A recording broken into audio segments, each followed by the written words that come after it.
Hello દોસ્તો, કેમ છો? સ્વાગત છે મારું આ નવા બ્લોગમાં. તો આજે હું તમને બતાવીશ કોન્સ્ટેબલની બુકો મારી પાસે કઈ કઈ છે અને તમારે એ લાવવી જોઈએ કે નહીં. અને ગયા વિડીયોમાં મેં બતાવ્યું હતું કે પીએસઆઈના સિલેબસ પ્રમાણે મારી પાસે કઈ કઈ બુકો છે. તો અત્યારે હું બતાવું છું કે કોન્સ્ટેબલ માટે કઈ કઈ બુકો ઉપયોગી થશે. તો ચાલો બ્લોગમાં બન્યા રહો. તો દોસ્તો, આટલી બુકો છે મારી જોડે, તમે જોઈ શકો છો. તો મેથ્સ રિઝનિંગ માટે તો કોમન જ છે ટોપિક, કોન્સ્ટેબલ અને પીએસઆઈ એટલે મેથ્સ માટે. રિઝનિંગ માટે મારી જોડે યુવાની છે, તો એ કરીશ. અને ગણિત માટે ક્વોન્ટિટેટિવ એપ્ટિટ્યૂડ એ યુવાની છે મારી જોડે. પછી જનરલ નોલેજ અને કરંટ અફેર. તો જનરલ નોલેજ માટે તમે કાઝીની પણ બુક લાવી શકો છો, કાં તો વર્લ્ડ ઇન બોક્સની બુક લાવી શકો છો. તો મારી જોડે વર્લ્ડ ઇન બોક્સની છે એટલે વાંધો નહીં, એટલે હું જનરલ નોલેજ એમાંથી જ કરીશ. પછી 6 થી 10ની આવે છે, જેમાં સાંસ્કૃતિક વારસો. પછી આવે છે નાગરિકશાસ્ત્ર, ભૂગોળ અને વિજ્ઞાન અને ટેકનોલોજી. વિજ્ઞાન અને ટેકનોલોજી કરવાનું છે, એટલે વિજ્ઞાન અને ટેકનોલોજી માટે આ બુક કરવી ખૂબ જરૂરી છે. વર્લ્ડ બોક્સની છે મારી જોડે 6 થી 10ની, એ વાંધો નહીં આવે, એમાંથી કરી લઈશ. અને સામાજિક વિજ્ઞાન, વિજ્ઞાન અને ટેકનોલોજી, આમાં બધું જ આપેલું છે, જે ટોપિક વાઇઝ જેટલા બી ટોપિક છે એ વાઇઝ કામ લાગે છે બધી. તો સામાન્ય વિજ્ઞાનની મારી જોડે આ પડી છે વર્લ્ડ ઇન બોક્સની, એટલે એ પણ વાંધો નહીં આવે. અને જો તમે શરૂઆતથી જ તૈયારી કરો છો, સ્ટાર્ટિંગ જ કરો છો કોન્સ્ટેબલની તૈયારી, તો તમે આ સામાજિક વિજ્ઞાનની 6, 7, 8, 9 અને 10મા ધોરણ સુધીની તમે સામાજિક વિજ્ઞાનની આ પાઠ્યપુસ્તક છે એ કરો તો બહુ સારું, કેમ કે આમાંથી જ બધું મોસ્ટ ઓફલી કવર થઈ જતું હોય છે. પછી તમે ઓથેન્ટિક જે બુકો છે એના ઉપર આવી જાઓ. ઓથેન્ટિક બુકોમાં તમે મારી જોડે આ યુવાની 6 થી 10ની જીસીઆરટી પ્રમાણે સામાજિક વિજ્ઞાનની બુક પડી છે, જેમાં ઇતિહાસ, ભૂગોળ, ઇતિહાસ, પછી આવશે ભૂગોળ અને રાજ્યશાસ્ત્ર. એટલે આમાં ઇતિહાસ, ભૂગોળ અને બંધારણ ટોટલ 3 સબ્જેક્ટ છે એ કવર થઈ જાય છે આમાંથી.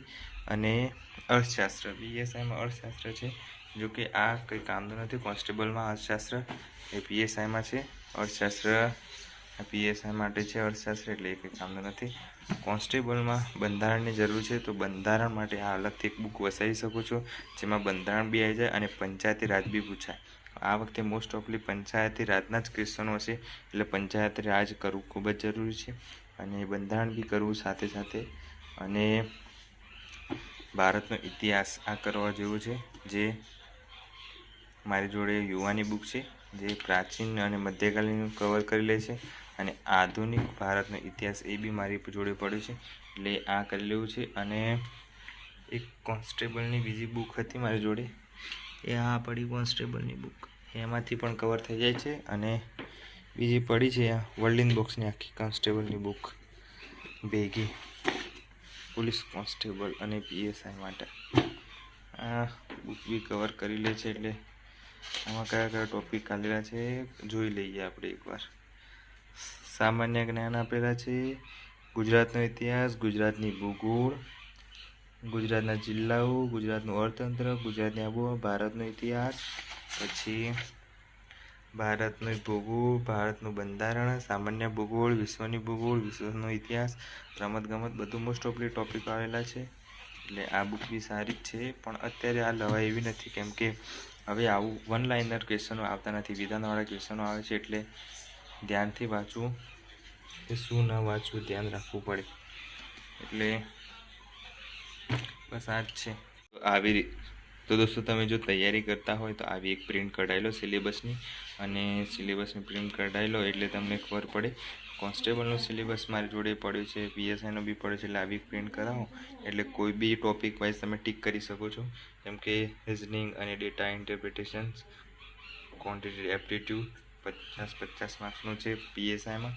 કોન્સ્ટેબલમાં 30 માર્ક્સનું 60 અને 20 માર્ક્સનું ગુજરાતી કોમ્પિટિશન છે, જે ફકરા ઉપરથી જવાબ આપો એ. બાકી બીજું બધું સેમ જ છે.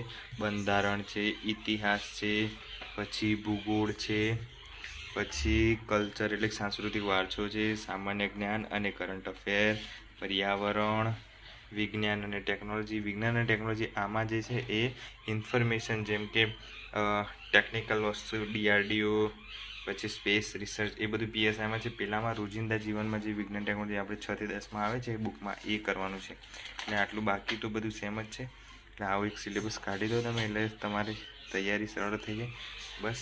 અને બુક લાવી દો જલ્દીથી જલ્દી અને તૈયારી ચાલુ કરી દો બસ. આજ માટે આટલું જ છે. અને જો તમને આ વિડીયો યુઝફુલ થયો હોય અને આ વિડીયો ઉપર નવા હોય તો લાઈક કરો, શેર કરો અને સબસ્ક્રાઈબ કરો. અને મળીએ નવા વ્લોગમાં. Thank you.